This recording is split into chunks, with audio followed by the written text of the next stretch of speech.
अस्सलाम वालेकुम नाजरीन, आप देख रहे हैं कश्मीर क्राउन और मैं हूं शाहिद इमरान। जम्मू कश्मीर के हवाले से चूँकि जो कोरोना वायरस पेशेंट्स की तादाद है उसमें अगरचे इजाफा हो रहा है, लेकिन इंतज़ामिया का कहना है कि वो हर मुमकिन कोशिश कर रहे हैं अपने लोगों को बचाने के हवाले से।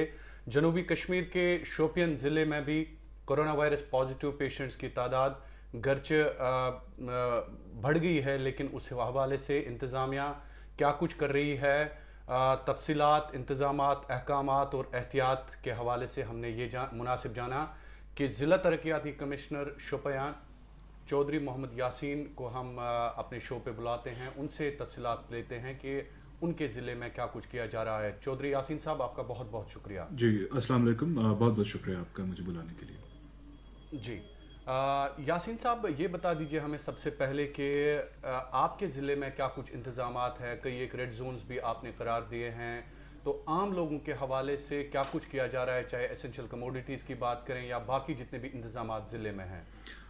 जी बिल्कुल। जैसे आपने कहा कि इधर थोड़े हमारे केसेस स्पाइक हो गए हैं पिछले कुछ दिनों में, और अभी हमारे पास 20+ केसेस हैं। उसमें से 2 रीटेस्टिंग पे नेगेटिव आए हैं। 20 एक्टिव केसेस मान के चलें, और ये 8 रेड जोन्स से निकले हैं। सो इन लोगों को अलग अलग किस्म की ट्रैवल हिस्ट्री थी। कुछ उम्रा रिटर्नीज थे, कुछ तबलीगी जमात मेंबर्स थे, और अब इन सबको फ़िलहाल हम जो पॉजिटिव केसेस हैं डीएच शोपियान में आइसोलेशन में रखे गए हैं। इसके अलावा इनके जो सारे प्राइमरी कंटैक्ट्स थे 200+ 200+ लोग वो एडमिनिस्ट्रेटिव क्वारंटाइन में हैं अलग अलग बिल्डिंग्स में, और फर्दर तकरीबन अराउंड 1600 लोग होम क्वारंटाइन में हैं जो सस्पेक्टेड सेकेंडरी कंटैक्ट्स थे। तो इन सब की रेगुलर बेसिस पे स्क्रीनिंग होती जा रही है विलेजेस के अंदर, एडमिनिस्ट्रेटिव क्वारंटाइन सेंटर्स के अंदर, और हॉस्पिटल में भी जो ट्रीटमेंट अंडर वे है। फ़िलहाल जो रेड जोन्स की मैं बात कहूँ तो जो ये सारी रेड जोन्स हैं इनको पहले हमने डिसइंफेक्ट किया, फिर इनके अंदर जो एसेंशियल सप्लाईज थे वेजिटेबल्स और बाकी चीज़ों की वो रिप्लेनिश की, राशन वगैरह, और फिर उनको लॉकडाउन कर दिया गया। और इन सब रेड जोन्स में रेगुलर बेसिस पे सर्वेलेंस और monitoring teams are looking for anybody who is showing any kind of possible symptoms, and further उसको हम पुशअप करते हैं टेस्टिंग के लिए।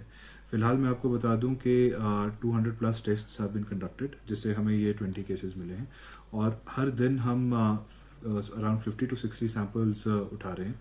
अब जैसे कुछ हमारे ऐसे रेड जोन्स हैं जैसे हीरपुरा पर्टिकुलरली, जिधर disproportionately high number of cases एक ही जगह से निकले हैं, वो एक ही मोहल्ले से, और उनको हमने सिलेक्टिवली और अटेंशन दी है, और इंटेंसिव स्क्रीनिंग करके ऑलमोस्ट 100% पॉपुलेशन की टेस्टिंग भी हम मुकम्मल करेंगे। हमारे पास रैपिड टेस्टिंग किट्स भी आने वाली हैं। इनसे भी हमें ऑन स्पॉट टेस्टिंग और रिजल्ट डिक्लेयर करने की कैपेसिटी मिल जाएगी। जी, डी साहब, कई एक स्टेट्स को टेस्ट किट्स जो है रैपिड टेस्ट किट्स वो मिले, और उस हवाले से हमें बता दीजिए कि क्या आपके ज़िले में टेस्ट किट्स की अवेलेबिलिटी है। जी, अभी तक फ़िलहाल जो भी हमारे 200 टेस्ट हुए हैं वो सारे सैम्पल्स ही हमने यहाँ कलेक्ट करके वीटीएम वायल्स का यूज़ करके अभी तक सीडी हॉस्पिटल और आज से स्किम्स भेजा जा रहे हैं। ये कल से हमारी इधर इंशाल्लाह रैपिड टेस्टिंग किट्स यूज़ में आना शुरू हो जाएंगी। जी, क्वारंटीन फैसिलिटीज़ के हवाले से इनिशियली काफ़ी शिकायत थी। श्रीनगर डिस्ट्रिक्ट डेवलपमेंट कमिश्नर के साथ हमने बात की, बारामूला डिविजनल कमिश्नर के साथ बात की। क्या आपके ज़िले में क्वारंटीन फैसिलिटीज़ के हवाले से जो शिकायत थी वो दूर हुई? जी, बिल्कुल कुछ खास शिकायतें ऐसी नहीं थी। बेसिकली हमने जितने सारे पहले हमारे होटल्स थे उन सबको राउंड अप किया था। उसके अलावा कुछ अलग किस्म के बिल्डिंग्स जैसे गर्ल्स होम, जीबी हॉस्टल, कुछ गेस्ट हाउस वगैरह, इन सबको भी हमने उस लिस्ट में लाया था जब हमने 500 बेड्स की administrative quarantine capacity put together की थी और यूज़ में लाई थी। तो छोटी मोटी चीज़ें मतलब हीटिंग और फूड मील्स वगैरह ये सब की कमी थी, but they were all ironed out in due time. D साहब, ये भी बता दीजिए कि कोविड हॉस्पिटल कितने हैं वहाँ पे डिस्ट्रिक्ट में, और कोविड हॉस्पिटल को लेके जो रूटीन पेशेंट्स थे, क्या आपको लग रहा है कि वो सफ़र कहीं ना कहीं उनको करना पड़ रहा है? और गायनी के हवाले से इंपॉर्टेंट एक्सपेक्टिंग मदर्स हैं हमारी, उनके हवाले से आप चूँकि हर जगह पे जाते हैं, हमने भी आपको देखा ज़िले का दौरा करते हुए, उस हवाले से क्या कहेंगे आप?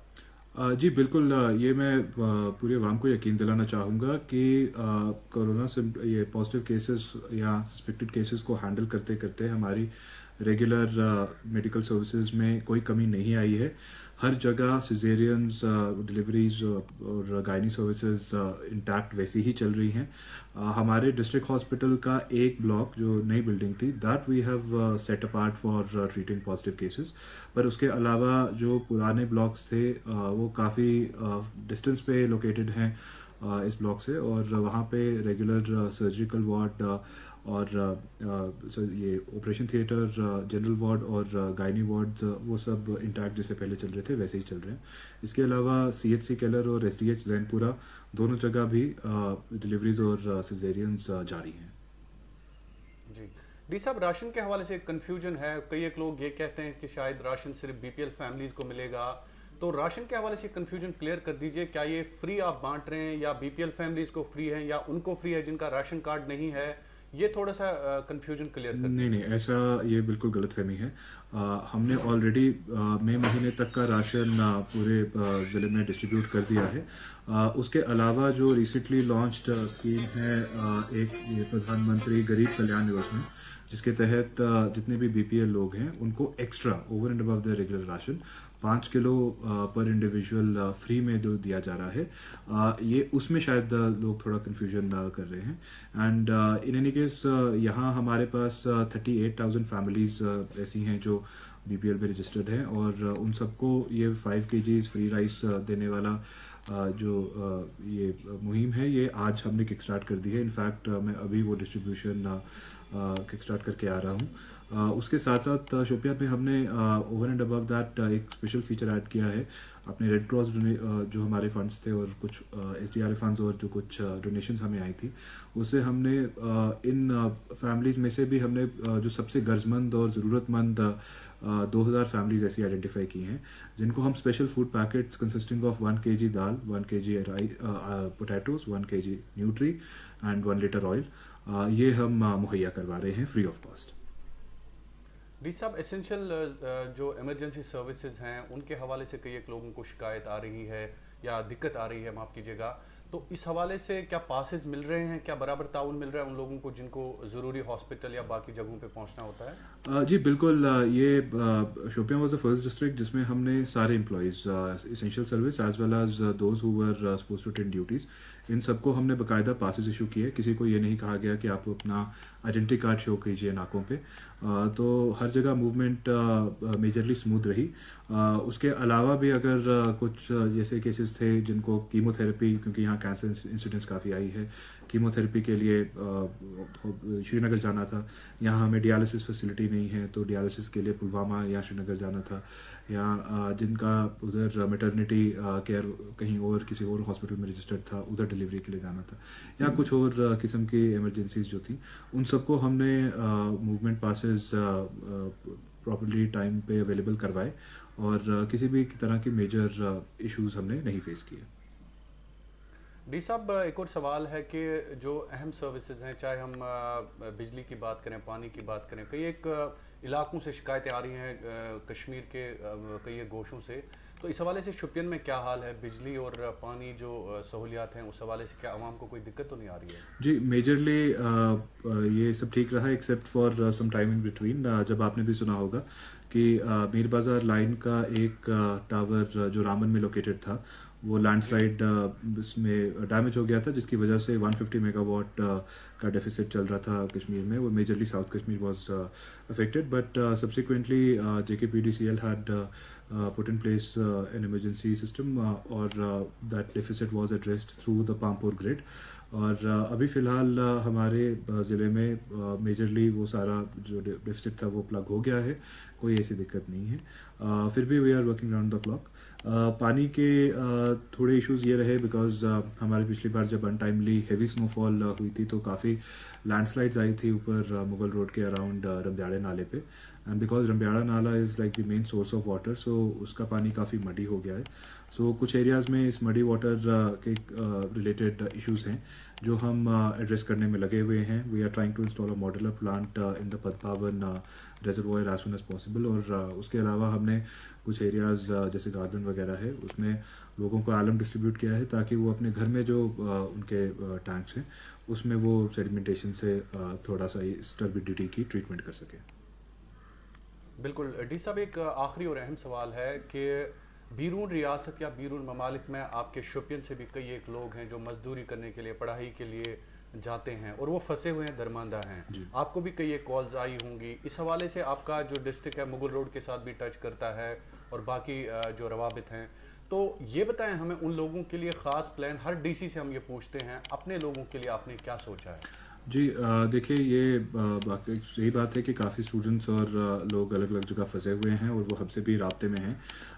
इनके पहले तो इवैक्यूएशन और रिटर्न का फ़ैसला तो डिविजनल और यूटी लेवल पे ही होगा। और अकॉर्डिंगली इनके लिए मतलब उधर जहाँ जहाँ ये मौजूद हैं वहाँ से JNK की तरफ के लिए व्हीकल्स या कोई और ट्रांसपोर्टेशन अवेलेबल किया जाएगा। बट फ़िलहाल हमसे जितना हो पा रहा है हम उन्हें उधर सपोर्ट कर रहे हैं।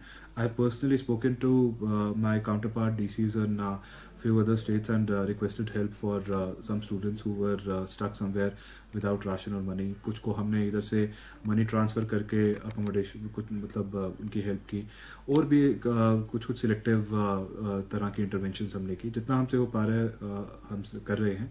बट मेरी यही अपील होगी जो भी स्टूडेंट्स और शोपियान के बाकी अवाम जो कहीं फंसे हैं कि प्लीज़ जब तक शट डाउन लिफ्ट नहीं होता है तब तक वापस आने की कोशिश नहीं कोशिश कीजिए।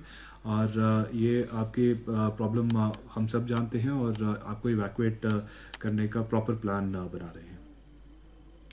डी साहब, इंतज़ामी उमूर के हवाले से आप सरबराह हैं डिस्ट्रिक्ट के और लोगों तक एक अपील पहुंचाना आपका भी फ़र्ज़ है। आपका जो पैगाम होगा आखिर पे क्या होगा उन लोगों के लिए जो लाखों की तादाद में आपको इस वक्त देख रहे हैं, चाहे शोपियन से या शोपियन से बाहर?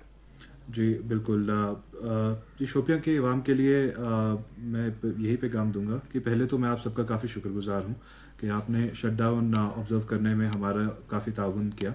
और भी अलग अलग किस्म की जो भी हमने यहाँ पे रेगुलेशन और एक्टिविटीज़ कि उसमें काफ़ी सपोर्ट मिली।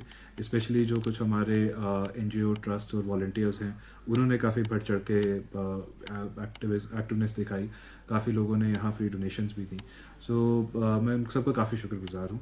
पर मैं सबसे ये मैसेज रखूँगा कि क्योंकि ये बीमारी बिल्कुल नई किस्म की है, इंतज़ामिया और जो मेडिकल डॉक्टर्स हैं उनको भी इसको समझने में काफ़ी दिक्कत आ रही है। तो इसका आगे पैटर्न कैसे चलेगा, कितना लंबा चलेगा, ये कहना बहुत मुश्किल है। तो प्लीज़ सब्र रखें और हमारे जो भी हिदायत हैं उसे प्रॉपरली फॉलो करें। हर किस्म का सोशल डिस्टेंस मेंटेन करके रखें, बाहर ही नहीं अपने घर के अंदर भी। और हर एक किस्म की हाइजीनिक प्रैक्टिस अपनाएं, specially regular hand washing as well as use of sanitizers. और ज़रूर मास्क का इस्तेमाल करते रहें। हमने क्लॉथ मास्क फ्री डिस्ट्रीब्यूशन भी शुरू कर दी है। आप सब उसमें उधर से कलेक्ट कर सकते हैं मास्क। और बाकायदा अगर कोई और किस्म की इमरजेंसी प्रॉब्लम है तो पूरा ज़िला इंतज़ामिया, हमारे सारे अफसरान आपकी सबकी खिदमत के लिए हमेशा अवेलेबल हैं। बिल्कुल, बहुत बहुत शुक्रिया। बात कर रहे थे चौधरी मोहम्मद यासीन, ज़िला तरक्याती कमिश्नर शोपियान। अहम बातें इन्होंने कही कि इस मुश्किल दौर में ज़िला इंतज़ामिया आपके साथ है। इस मुश्किल दौर में हम हमेशा उन लोगों के साथ है जो इस वक्त मुश्किलात का सामना कर रहे हैं। तो इन्हें कुछ अहम बातें की। तो नाज़रीन, आखिर पे आपसे यही कहेंगे कि आप भी अपने घरों के अंदर बिल्कुल एहतियात से रहें। अपने घरों के अंदर हमने आपको बार बार कहा है कि इज्तिमात से गुरेज करें, हाथ मिलाने से परहेज़ करें और इस वक्त इस मुश्किल दौर का सामना करें, क्योंकि आने वाला कल ज़रूर इंशाल्लाह जब हम एहतियात करेंगे तो आने वाला कल इंशाल्लाह ज़रूर हमारे लिए रोशन होगा। आपका बहुत बहुत शुक्रिया कश्मीर क्राउन देखने के लिए।